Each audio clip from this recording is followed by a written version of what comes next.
귀한 자녀들 이렇게 한자리에 모였습니다. 하나님, 이 시간 성령께서 우리 각 사람과 함께하여 주시사 주께서 주시는 귀한 하나님의 말씀이 우리의 심령에 새겨지는 시간 될 수 있도록 주님 함께하여 주시기를 원합니다. 특별히 하나님, 이 성전에 올라올 때에 빈손으로 오지 아니하고 하나님 마음이 담긴 귀한 선물을 들고 올라온 분들이 계십니다. 하나님, 그 마음을 받아주시고 하나님 복을 내려 주시사 이제 우리 삶의 모든 부분까지 하나님께 올려드리는 산 제사를 드리는 귀한 하나님의 사람이 될 수 있도록 주님 함께하여 주시기를 원합니다. 감사드리며 이 모든 말씀 예수님의 이름으로 기도드렸습니다. 아멘. 오늘 함께 보실 하나님의 말씀은 로마서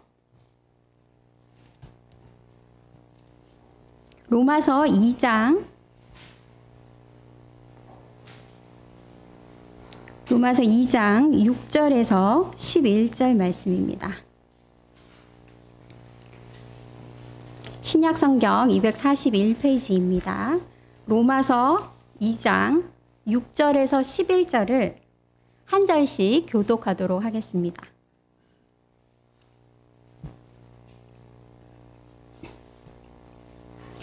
하나님께서 각 사람에게 그 행한 대로 보응하시되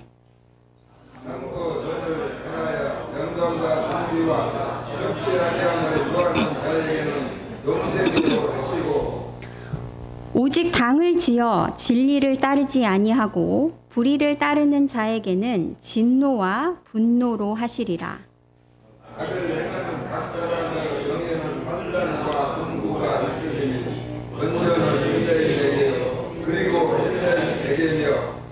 선을 행하는 각 사람에게는 영광과 존귀와 평강이 있으리니 먼저는 유대인에게요 그리고 헬라인에게라. 하나님께서 외모로 사람을 취하지 아니하심이라. 아멘. 자, 오늘 저희가 함께 나눌 말씀의 제목은 외모로 사람을 취하지 아니하심이라입니다. 제가 얼마 전에 인터넷에서 아주 재밌는 글을 읽은 적이 있습니다. 나뭇잎을 물고 와서 생선을 사 먹는 고양이의 이야기였습니다. 이 생선이 생선 가게 앞에 자기가 좋아하는 생선 냄새가 폴폴 나니 얼마나 거기 죽치고 있었겠습니까? 그죠? 생선 가게 앞에 있다가 이렇게 봤더니 사람들이 뭔가를 건네고 생선을 받아가는 겁니다. 그래서 이 고양이가 우연히 이 나뭇잎을 물고 왔는데 주인이 불쌍하기도 하고 귀엽기도 해서 생선을 한 마리 줬던 겁니다. 이거구나. 고양이가 그때로부터 날마다 나뭇잎을 물고 이 생선 가게 앞에 와서 생선을 얻어 먹었다고 합니다. 주인이 참 난감해했다라는 글을 읽은 적이 있습니다. 근데 재미있는 것은 이 고양이가 처음에는 아주 조심스럽게 이게 맞나 아닌가 하는 표정으로 나뭇잎을 물고 오더니 점점 당당해져 갔다는 겁니다. 나중에는 나뭇잎을 물고 왔는데 그 표정이 사진에 찍혔는데 제가 웃었습니다. 너무 당당한 표정으로 나뭇잎을 물고 서 있는 모습이 찍혔습니다. 무슨 얘기냐면 나뭇잎 물고 왔으니까 생선을 내놓으라 라는 태도로 당당하게 찾아왔다는 겁니다. 근데 이 고양이는 자기가 물고 오는 이 나뭇잎이 생선의 꼬리도 살 수 없는 거라는 것을 알지 못합니다. 그냥 나뭇잎을 가져가면 생선을 받을 수 있다라고 생각을 합니다. 그래서 이렇게 당당하게 그 생선 가게를 매일 찾아갔던 겁니다. 근데 오늘 본문 말씀 속에 이 고양이보다도 더 당당한 태도를 가진 사람들이 등장합니다. 저희가 오늘 본문 말씀을 살펴보기 위해서는 지난달, 그죠? 한 달 전입니다. 한 달 전에 저희가 함께 살펴봤던 말씀을 한번 복습을 해볼 필요가 있습니다. 이미 그 말씀은 기억의 저편으로 사라진 지 오래지만 저희가 함께 기억을 더듬어 봅시다. 한번 더듬어 보면 이 바울은 로마서 1장에서 사람의 죄에 대해서 이야기하기 시작했습니다. 근데 로마서 1장에서 바울은 단순히 겉으로 보기에는 이방인의 죄에 대해서 얘기하는 것 같아 보이지만 사실은 로마서 1장에서 바울은 아담으로부터 시작된 인간의 근본적인 죄가 무엇인지에 대해서 이야기했습니다. 우리 사람은 하나님의 성전으로 지음받았다라고 했습니다. 그리고 이 성전의 가운데에는 하나님의 형상이 세워지도록 창조받은 존재다라고 했습니다.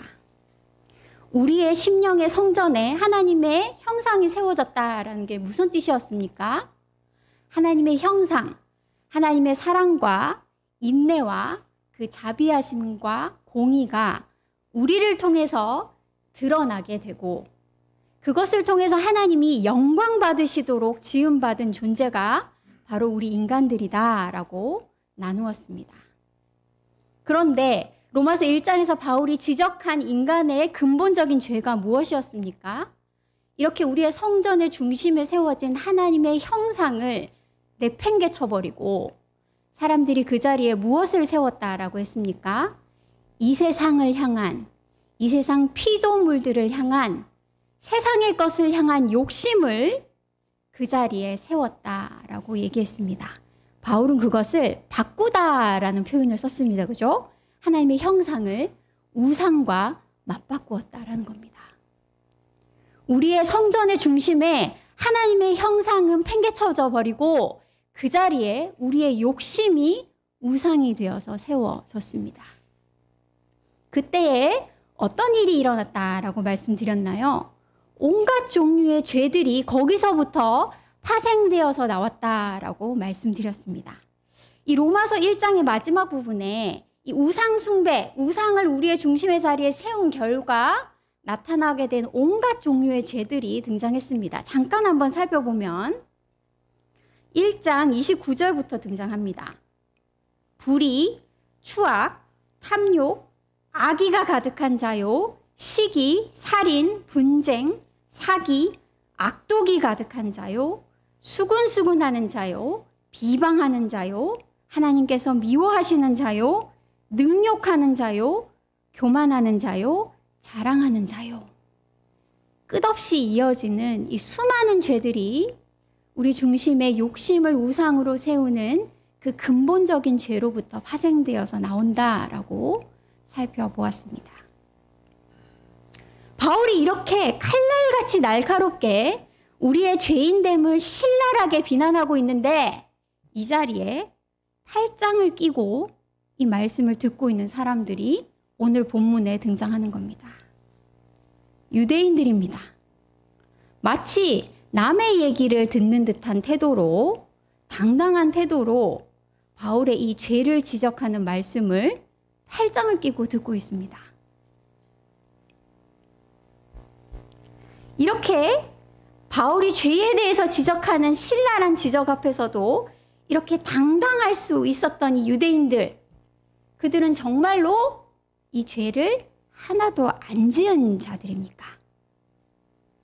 바울이 1장에서 얘기한 이 죄들로부터 정말로 자유로운 자들이었기 때문에 이렇게 당당했는가라는 질문을 우리가 던져봐야 됩니다. 그런데 바울은 결코 아니다라고 얘기합니다. 오늘 본문 2장 1절을 제가 한번 읽어보겠습니다. 그러므로 내가 남을 판단하는 사람아, 누구를 막론하고 내가 핑계하지 못할 것은 남을 판단하는 것으로 내가 너를 정죄함이니 판단하는 내가 같은 일을 행함이니라. 바울이 얘기한 이 죄에서 유대인들은 결코 자유롭지 않았습니다. 그들도 하나님의 형상이 세워져야 되는 마음의 중심의 자리에 세상 것을 향한 욕심을 우상으로 세웠습니다. 그래서 그 우상으로부터 온갖 불의와 온갖 시기와 온갖 탐욕과 온갖 종류의 죄악들이 뻗어져 나오기 시작했습니다. 그들도 이 죄로부터 결코 자유로울 수 없는 사람들입니다. 그런데 어떻게 이렇게 당당할 수 있는가? 그런데 어떻게 이렇게 죄를 지적하는 말씀 앞에 남의 이야기 듣듯이 할 수 있었는가? 라는 그 대답은 오늘 본문 속에서 유대인들이 두 가지를 가지고 있었기 때문이다 라고 바울은 이야기합니다. 이렇게 죄를 짓고 살아가면서도 자신들을 하나님 앞에 설 수 있는 거룩한 백성이다 라고 여길 수 있었던 것은 바로 유대인들이 율법과 할례를 가지고 있었기 때문이다 라고 바울이 이야기합니다. 2장 본문 말씀에 12절과 13절을 보시면 유대인들이 율법을 가지고 있다라는 것이 어떤 의미인지가 등장합니다. 유대인들이 지금 가지고 있는 두 가지가 뭡니까, 여러분? 율법과 할례인데 그 중에 첫 번째, 유대인들이 내가 율법을 가지고 있다라고 얘기하는 것의 의미가 무엇인지가 바로 12절과 13절에 등장합니다. 12절에 보시면 율법이 있고라는 표현이 등장합니다. 하나님께서 모세를 통하여 이스라엘 백성들에게 율법을 주셨다라는 겁니다. 그래서 유대인들은 말합니다. 우리는 율법이 있다라고 얘기하고 있는 겁니다. 13절에 보시면 율법을 듣는 자라는 표현이 등장합니다. 유대인들이 자신이 율법을 가졌다라고 얘기하는 두 번째 의미는 율법을 듣는다라는 겁니다. 여러분들이 들어서 아시다시피 유대인들은 세계 곳곳에 이방인 나라에 흩어져 살면서도 가는 곳마다 반드시 세우는 것이 있습니다. 그게 뭐냐면 회당입니다. 몇 명이 모였든지 간에 유대인들이 모여 살게 되었을 때는 그곳에 회당을 짓습니다. 그리고 유대인들은 정기적으로 그 회당에 모여서 무엇을 했을까요? 하나님의 말씀을 들었습니다. 하나님이 우리에게 하나님의 말씀, 율법을 주셨고 우리는 그 말씀을 매주 모여서 듣는다라는 겁니다. 그래서 유대인들은 당당합니다. 하나님 앞에 설 수 있는 거룩한 백성이다라고 자신들을 그렇게 여깁니다. 유대인들이 이렇게 당당할 수 있었던 두 번째 이유는 할례입니다. 유대인들은 태어나면 8일째 되는 날 그 몸에 하나님의 백성이 되었다라는 예식을 치르게 됩니다. 살의 끝을 잘라서 이는 하나님이 선택한 백성이다라는 예식에 참여하게 되고 그 예식을 통해서 하나님의 백성들의 공동체의 일원이 되는 겁니다. 유대인들은 당당합니다. 나는 할례라는 예식을 받았기 때문에 하나님의 백성의 일원이다라는 겁니다. 오늘 본문 말씀 속에 등장하는 이 율법과 할례는 유대인들에게 외모가 되었습니다. 여러분 텔레비를 보시면 너무나도 이쁘고 멋있는 연예인들이 많이 등장합니다. 이 중에 저희 중에 이런 느낌을 받아보신 분들이 많이 있을지 제가 모르겠지만 저를 포함해서 이렇게 예쁘게 멋있게 태어난 연예인들 같은 사람들, 외모를 가진 사람들은 살면서 사람들의 사랑을 받고 관심을 받는 것을 당연하게 여기는 경향을 가지게 됩니다. 왜 그렇습니까? 사람들이 자꾸만 쳐다보고 관심을 주고 사랑하게 됩니다. 왜요? 큰 눈을 가졌고 오똑한 코를 가졌을 뿐인데 사람들이 자신들의 관심을 주고 사랑을 하다 보니 나는 이 사랑과 관심을 받을 만한 사람이구나. 나는 그러한 자격이 되는 사람이구나 라고 점점점 자신도 모르게 그렇게 여기기 시작합니다. 부자들은 다른 사람들의 배려와 존중을 받는 것에 익숙합니다. 단지 좋은 옷과 좋은 신발을 신었을 뿐인데 사람들로부터 끊임없이 계속해서 배려와 존중을 받다 보니 나는 이런 배려와 존중을 받을 만한 자격이 있는 사람이다 라고 생각하기 쉽습니다. 사람의 연약함입니다. 사람들은 눈에 보이는 외모로 사람들을 평가하고 취하거나 버립니다. 외모로 다른 사람들을 판단하고 외모로 자기 자신이 판단받습니다. 그래서 자신도 모르게 이 외모가 자신의 위치나 자신의 상태라고 짐작해버리는 착각에 빠지기 쉽습니다. 오늘 본문 속의 유대인들을 다시 한번 생각해 보시기 바랍니다. 머리로는 잘 알고 있습니다. 하나님께서 은혜로 우리를 그 백성으로 택하셨다.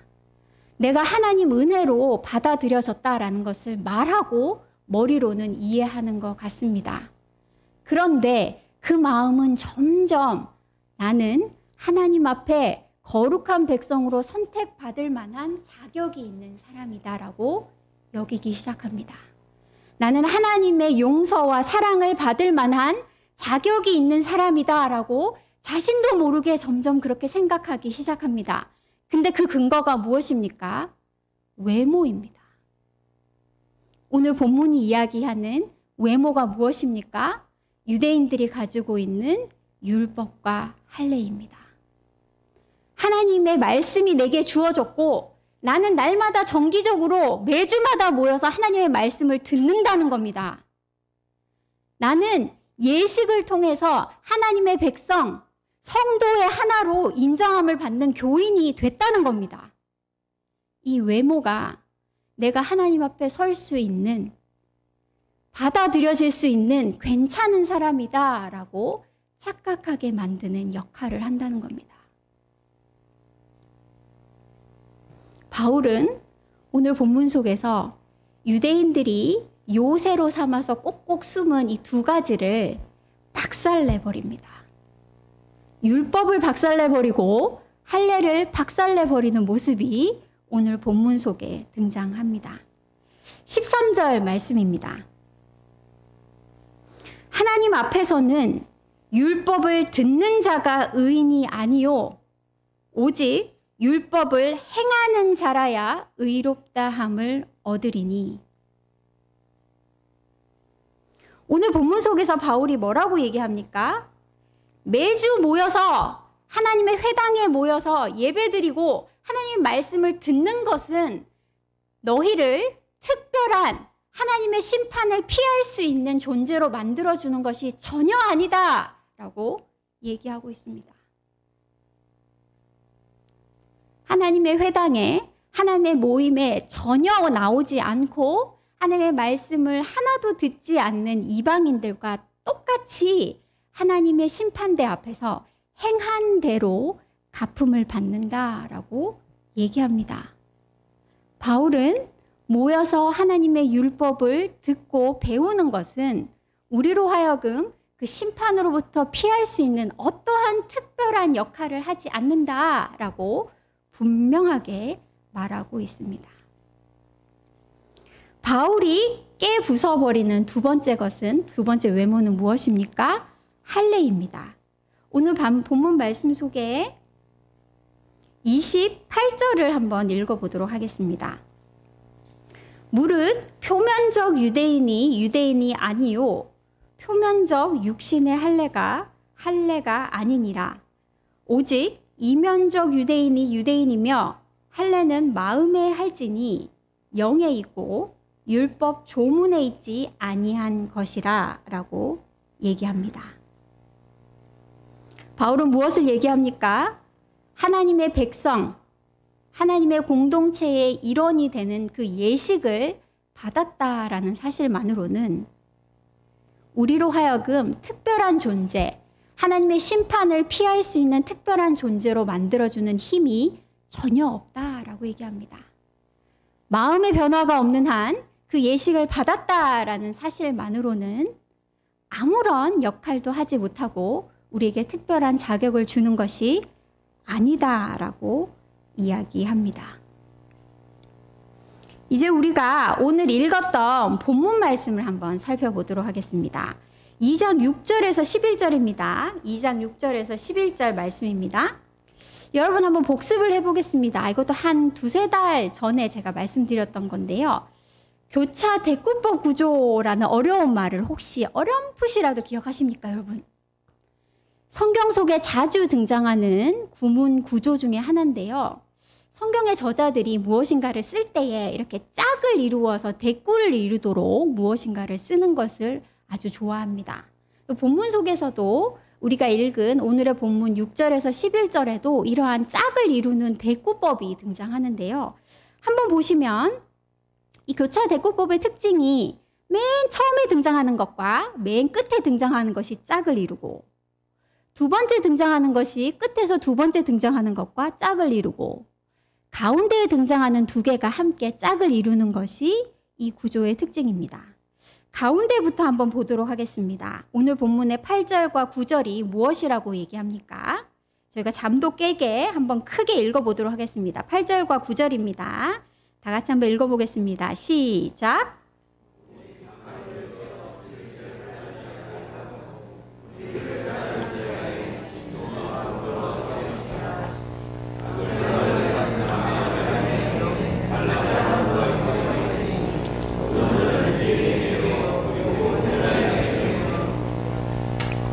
네, 오늘 말씀의 맨 가운데 부분에는 이 악을 행하는 사람에게는 환난과 공고가 있다라는 말을 하고 있습니다. 8절과 9절이 짝을 이루고 있죠. 자, 7절과 10절 말씀이 그렇다면 이제 짝을 이루고 있습니다. 한번 크게 한번 7절과 10절을 읽어보도록 하겠습니다. 시작!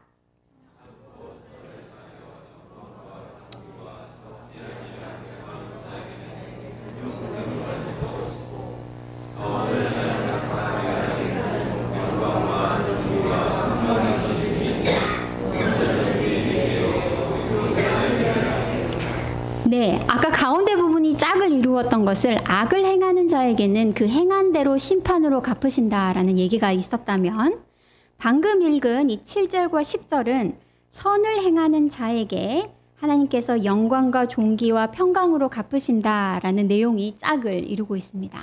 그렇다면 이제 마지막 짝을 저희가 한번 읽어보도록 하겠습니다. 6절과 11절이 짝을 이루고 있습니다.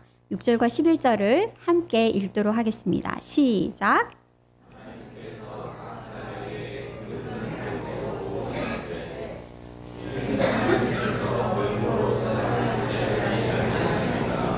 아멘.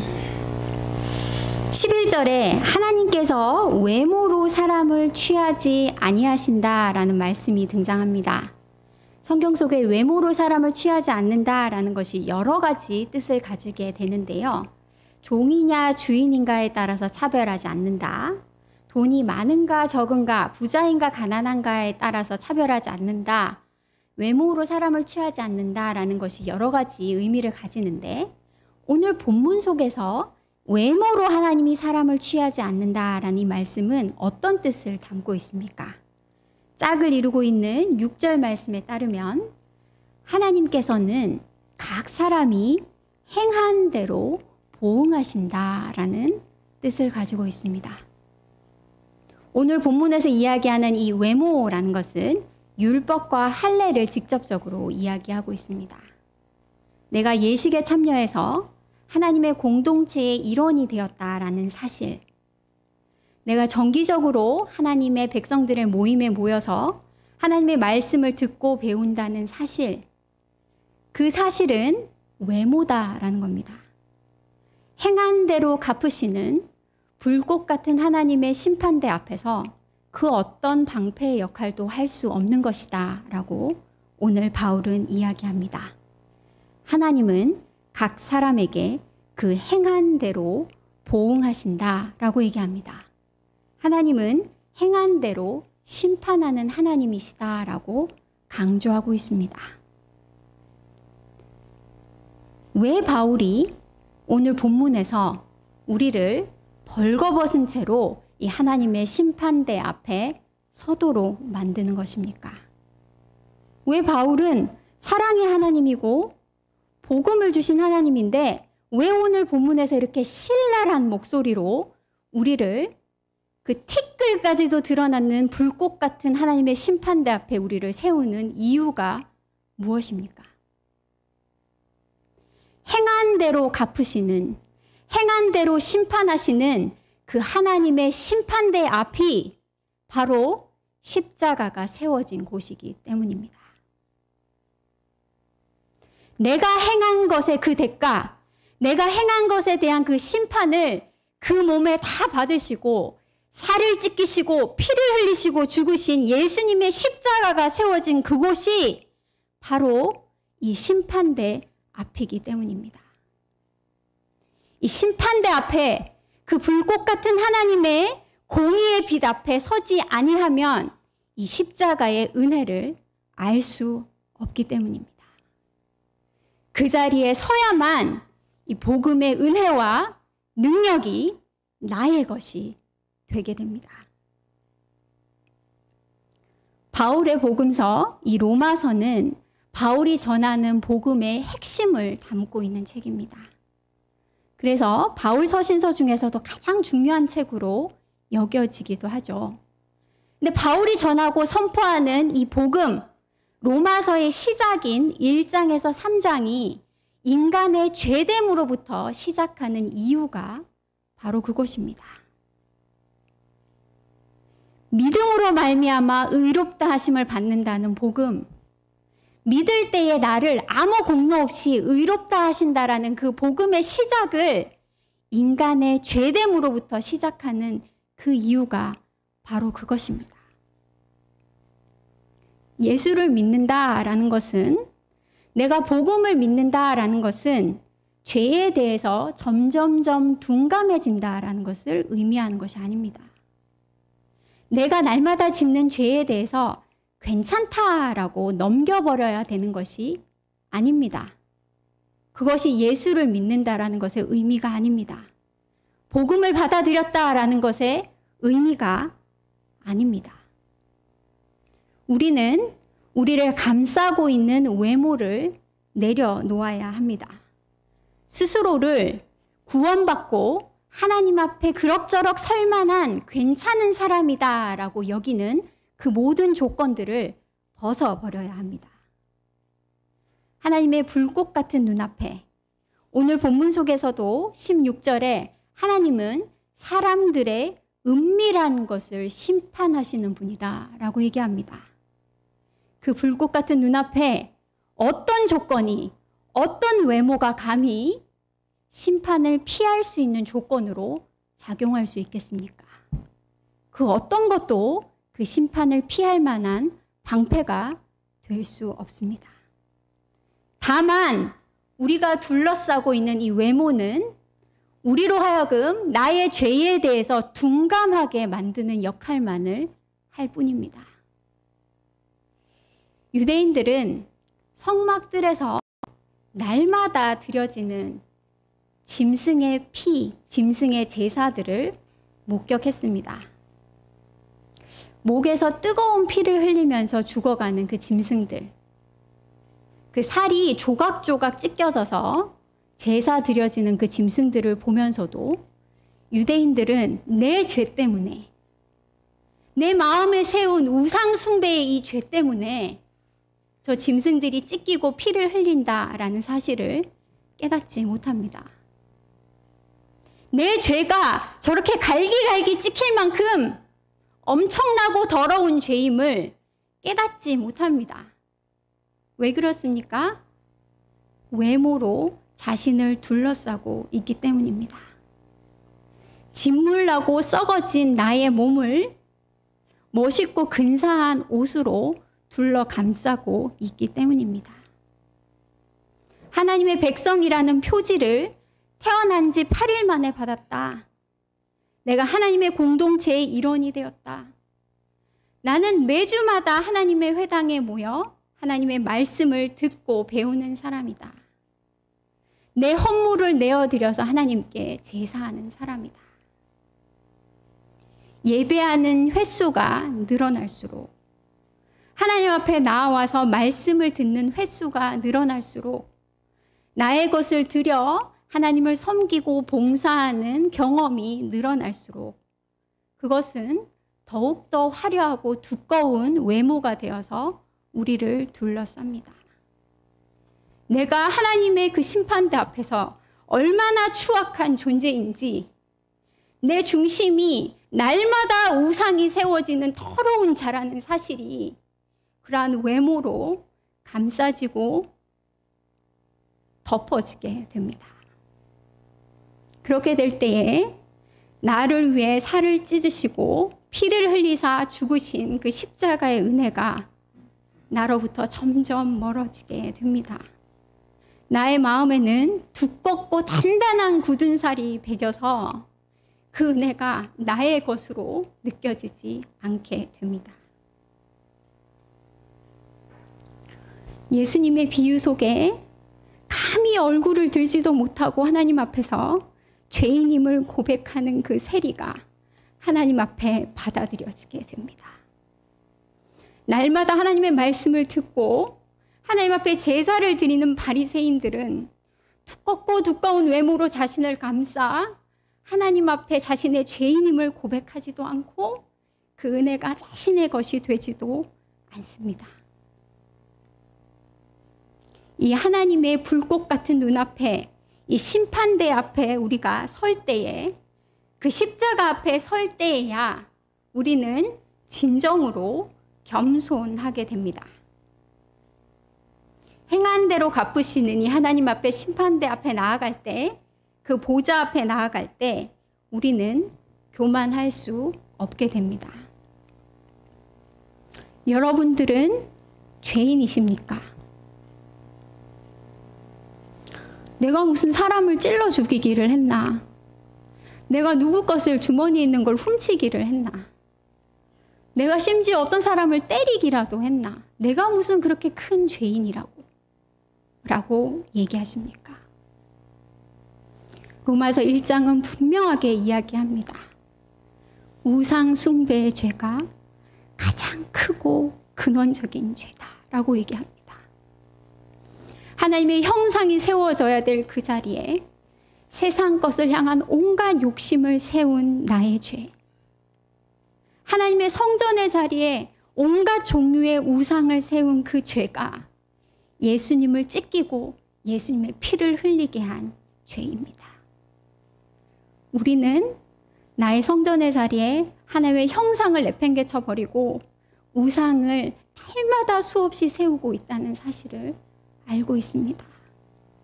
그 우상 숭배의 죄로부터 수많은 시기와 질투와 교만과 자랑과 추악의 죄들이 뻗어져 나온다는 사실을 우리는 잘 알고 있습니다. 그래서 우리가 그 심판대 앞에 예수님의 십자가 앞에 서게 될 때에 우리 중 그 누구도 교만할 수 없게 됩니다. 그 심판대 앞에서, 그 십자가 앞에서 우리는 용서하시고 또 용서하시고 참으시고 또 참으시는 하나님의 은혜 때문에 내가 살아가고 있음을 깨닫게 됩니다.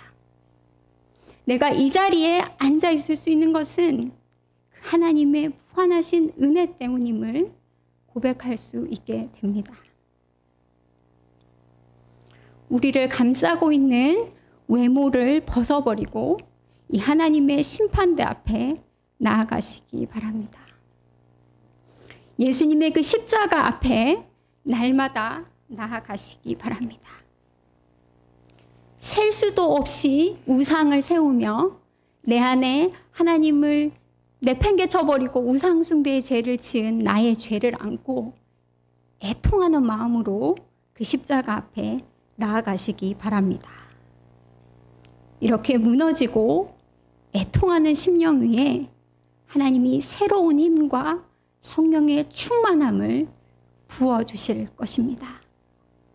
죄를 이기고 하나님이 원래 창조하신 뜻대로 하나님의 형상을 드러내면서 하나님을 영광스럽게 하는 삶이 그곳으로부터 시작되게 되는 것입니다. 우리 삶 가운데 성령과 생명의 능력으로 창조를 끝까지 이루어가는 이 복음의 능력이 그 심판대 앞에, 그 십자가 앞에 서는 것으로부터 시작된다라는 것을 저와 여러분이 분명하게 기억하고 되새기는 자들이 되기를 간절히 소망합니다. 함께 기도하시겠습니다. 하나님 감사합니다. 오늘도 하나님 이렇게 귀한 말씀 앞에 저희가 섰습니다.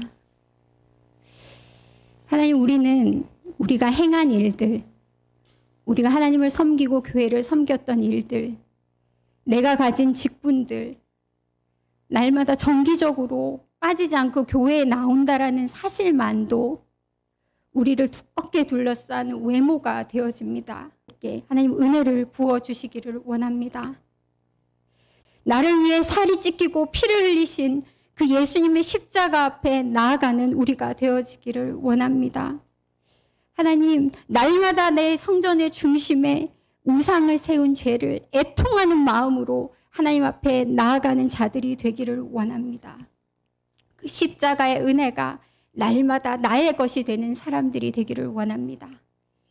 주께서 주시는 그 힘과 성령의 충만함으로 나아가 죄를 이기고 하나님의 형상을 드러내는 하나님의 사람들로 이 땅을 살아가기를 원합니다. 하나님, 우리 성도들 한 사람의 심령과 삶 가운데 주께서 함께 하여 주시기를 원합니다. 감사드리며 예수님의 이름으로 기도드렸습니다. 아멘.